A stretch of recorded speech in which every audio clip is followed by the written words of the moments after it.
Então, continuando nossa análise sobre a Constituição, vamos analisar agora o primeiro artigo da Constituição, que está no título 1 dos princípios fundamentais.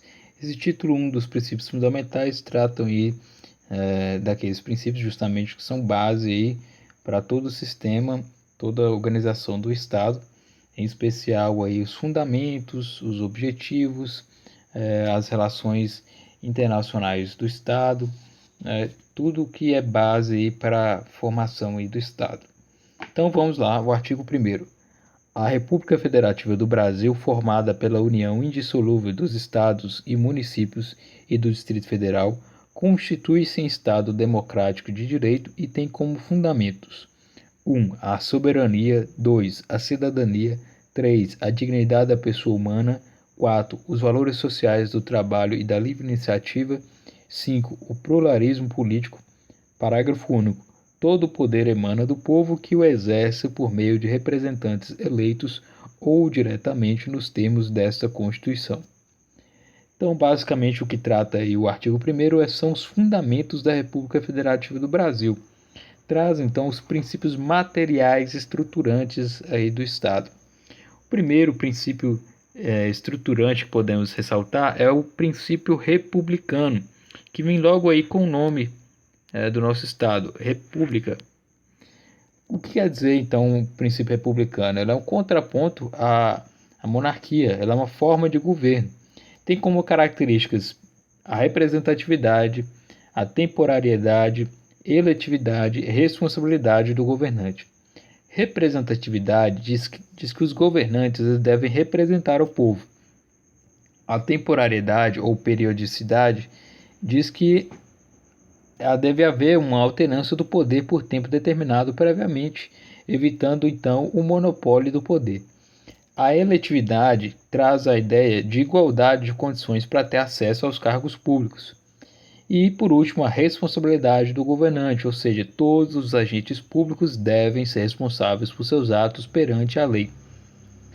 Logo em seguida, temos o princípio federativo, que também aí leva o nome do nosso Estado, né? República Federativa do Brasil, federativo. O princípio federativo é uma forma de Estado, né, em que diz que há mais de uma esfera de poder dentro de um mesmo território e sobre uma mesma população.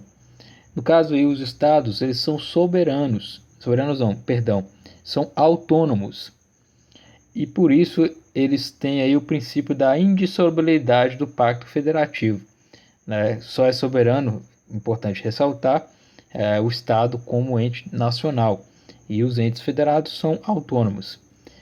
Então, o princípio da indissolubilidade do Pacto Federativo quer dizer basicamente que os estados e os entes federativos não podem ter o direito de secessão, ou seja, entre eles não poderá haver uma separação. Caso ocorra algum tipo de separação ou uma intenção de se separar do Estado formado nessa união, deverá ocorrer a intervenção federal, no caso aí dessa separação. Temos ainda o princípio do Estado democrático de direito, ressaltado aí logo no final do caput desse artigo. Então vamos riscar aqui, Estado democrático de direito. O que quer dizer basicamente? É uma nova modalidade de Estado que ela está ligada aí à concretização dos direitos fundamentais, né? É uma decorrência disso, do Estado Democrático de Direito, é o princípio da soberania popular, né, que é uma ordem legitimada pelo povo. Além disso, no Estado Democrático de Direito ocorre uma ampliação do conceito de democracia formal, que é uma participação popular, vontade da maioria, alternância do poder, realização de eleições periódicas, para uma democracia material, visando aí atingir maiores direitos para o cidadão. Então vamos agora analisar quais são basicamente os fundamentos: soberania, cidadania, dignidade da pessoa humana, os valores sociais do trabalho e da iniciativa e o pluralismo político. Primeiramente, os fundamentos são valores estruturantes do Estado brasileiro, com especial significado dentro da ordem constitucional. Então, ressaltamos aí a importância dos fundamentos, né? Fundamentos aí da República Federativa do Brasil. Então, o primeiro deles é a soberania. Vamos tratar sobre a soberania. O que é a soberania? A soberania é um poder supremo e independente. Ele é supremo porque ele não sofre limitações por outro poder na ordem interna. E ele é independente porque ele não se submete a regras que não tenham voluntariamente aderido na ordem internacional.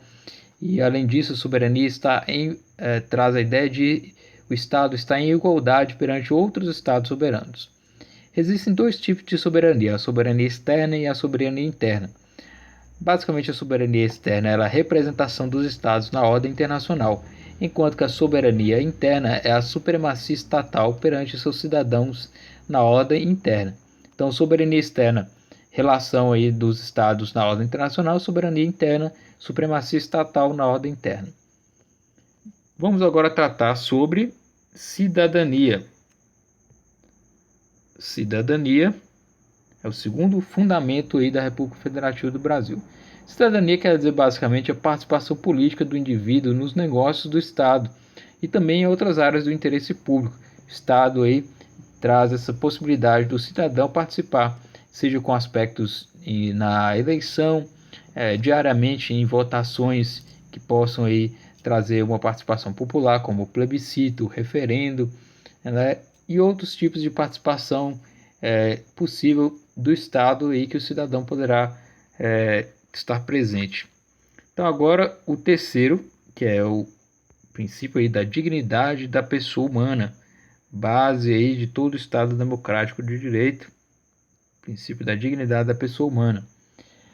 Nesse princípio da dignidade da pessoa humana, tem que se ter a ideia que a pessoa não é apenas um reflexo da ordem jurídica, ela deve constituir o seu objetivo supremo. Então, na relação entre o indivíduo e o Estado, deve haver uma presunção a favor do ser humano e de sua personalidade. Então, sempre vai buscar aí uma valorização da pessoa como pessoa física, como pessoa humana. Temos também aí o quarto fundamento, que é os valores sociais do trabalho e da livre iniciativa. Então, valores sociais do trabalho. Como assim valores sociais do trabalho? Ele visa proteger o trabalho como ponto de partida para o acesso ao mínimo existencial. Então, por isso, os valores sociais do trabalho são uma decorrência, uma concretização da dignidade da pessoa humana, porque sem o trabalho não é possível ter um mínimo existencial, ter um mínimo de dignidade aí, do ser humano. E também aí temos a livre iniciativa. A livre iniciativa como fundamento aí da República Federativa do Brasil. Como assim livre iniciativa? É também um princípio informativo e fundamento aí da ordem econômica, escrito aí no artigo 170 da Constituição. Então, a liberdade de iniciativa diz que todos podem exercer livremente qualquer atividade econômica, independentemente de autorização de órgãos públicos. Então, qualquer pessoa pode abrir seu negócio, visar lucro, atendidos aí os requisitos legais e sem a necessidade aí de autorização de um órgão público para abrir seu negócio. Pluralismo político é o nosso quinto e último fundamento da República Federativa do Brasil. Pluralismo político. O que quer dizer pluralismo político? É uma liberdade e uma diversidade e que devem ser respeitadas pelo Estado e pela sociedade. O pluralismo político deve ser entendido em um sentido amplo, não incluindo apenas a dimensão política partidária, ou seja, ter vários partidos, ter várias tendências políticas. Deve ser também entendido o pluralismo político aqui na Constituição como um pluralismo religioso, econômico, de ensino, cultural e também de vários meios de informação. O pluralismo político ele repercute na proteção dada pela Constituição às liberdades de opinião, liberdade intelectual, artística, científica, comunicação profissional, liberdade de informação, liberdade de reunião e associação, liberdade de orientação sexual. Por último, temos aí o parágrafo único do artigo 1º, que trata aí do povo como ser autêntico titular do poder constituinte originário. Então, todo o poder emana do povo que o exerce por meio de representantes eleitos ou diretamente nos termos desta Constituição. Então está dizendo que todo poder emana do povo. A Constituição ressalta que o poder vem emanado aí do povo. E basicamente o primeiro poder de todos a ser ressaltado é o poder constituinte originário. O poder constituinte originário, ele é o poder encarregado de elaborar a Constituição de um Estado. Na medida que o povo deseja uma nova Constituição ou criar um Estado, ele institui o poder constituinte originário, que é esse poder encarregado aí de formar essa Constituição, no Brasil representado pela Assembleia Nacional Constituinte. Então, o poder constituinte, tendo esse poder, ele cria a Constituição. O poder constituinte ele tem características próprias.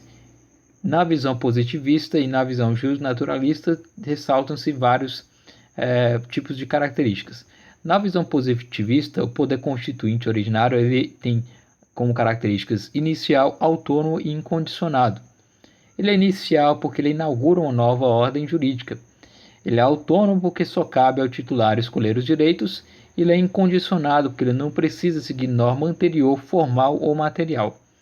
Na visão justnaturalista, o poder constituinte originário ele é incondicionado juridicamente, ou seja, não tem limites no direito positivo anterior. Além disso, na visão justnaturalista, o poder constituinte ele é permanente, não se exaure depois que for exercido, e ele é inalienável, ou seja, a titularidade pertence ao povo e não pode ser transferida. Além do poder constituinte originário, temos também o poder constituinte derivado, que ele é o responsável pelas alterações no texto constitucional, segundo as regras do poder constituinte originário. Então, o poder constituinte derivado ele se manifesta por meio da reforma ou revisão do texto constitucional. O poder constituinte derivado ele é expressado aí pela emenda constitucional.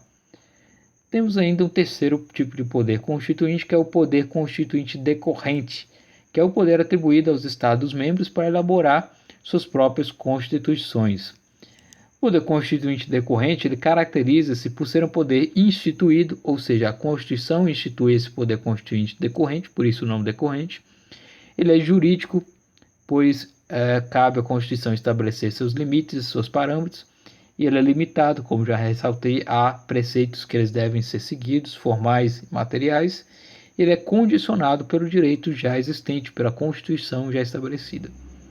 Então é importante ressaltar também que o poder, além de emanar do povo, ele é o poder constituinte, ele é sempre emanado do povo, mas o seu exercício ele se dará por meio de representantes eleitos.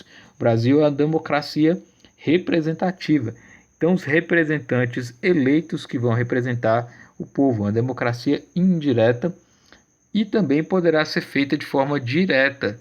Então, o Brasil é uma forma de uma democracia semidireta. Tem a participação indireta pelos representantes eleitos, mas em algumas ocasiões a participação direta da população nos termos da Constituição, por exemplo, em plebiscitos, iniciativa popular e referendo.